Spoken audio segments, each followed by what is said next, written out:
What's up guys? Welcome to my YouTube channel. So for today's video, tuturuan ko kayo kung paano ba magpalit ng job quest. Change hero. So paano ba? So meron ditong dalawang hero na bago ngayon ay Crusader at saka yung Monk. Kung makikita nyo guys, kung makikita nyo dito nandito yung bagong update ng ating Ragnarok New World. So paano ba pumunta? So makikita nyo tong mapan to. Yan dito guys. Yan nakikita nyo siya. Dito sa gitnang to, dito kayo pupunta. Ayan, tatandaan nyo yan guys sa tabi ng Girlfriend River. Ayan, Girlfriend River. Ayan, pasok kayo dito. Open nyo lang yung zoom nyo lang. Then punta kayo sa church. Ayan, yan. Nandito yung church guys ha. Sundan nyo lang to. Pasok kayo dyan. Then para magpalit ng job quest. Ayan. Diretso lang kayo. Ayan, pasok lang kayo dito. Usapin nyo tong matandang to. Ayan. Talk nyo lang, ayan, change job quest, ayan. So may answer dito, so may sagot na rin, hindi kayo mahirapan. Click nyo lang tong take exam, ayan, mag-exam kayo, ayan, nakikita nyo yung highlight na dilaw na yan, guys.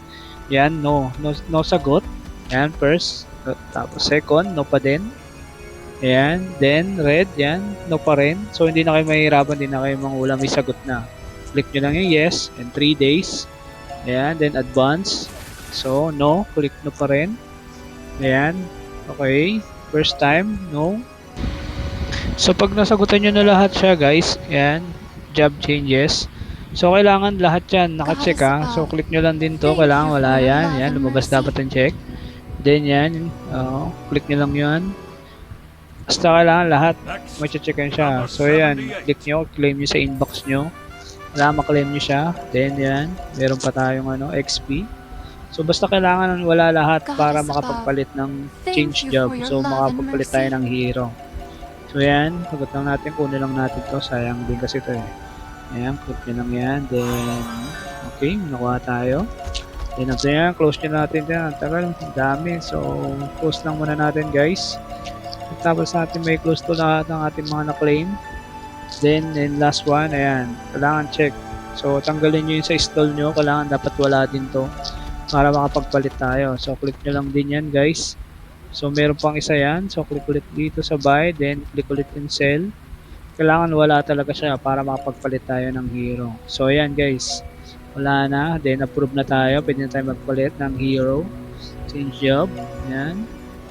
Then, click nyo ulit to. Then, change job. So, ayan na, guys. So, level dito, kailangan level 55. Ayan ang Crusader. Ayan, nandito naman ang Monk. Makikita nyo to. Ay, hindi yan. Ito pala. Ayan, nakita nyo yung Monk. Ayan ang bagong hero natin dalawa. So, dapat ang maximum po dito, ang system requirements dito, kailangan level 55 para makapagpalit ka ng hero. So, change job. Ayan. So, paano ba magpalit? So, ayan. Ganun lang guys ha. So, syempre, testing natin tong Monk. Maganda. Ayan, guys. Makikita nyo. Makapagpalit na tayo. So, ayan na po. Ayan ang ating Monk ng bago nating hero at nakapagpalit na tayo. So, maraming salamat sa mga nanood. Don't forget to subscribe and hit the bell button, guys, para sa susunod na video. Maraming salamat po. At ayan, nakapagpalit na tayo ng ating hero. So, Monk na tayo, guys. O, diba?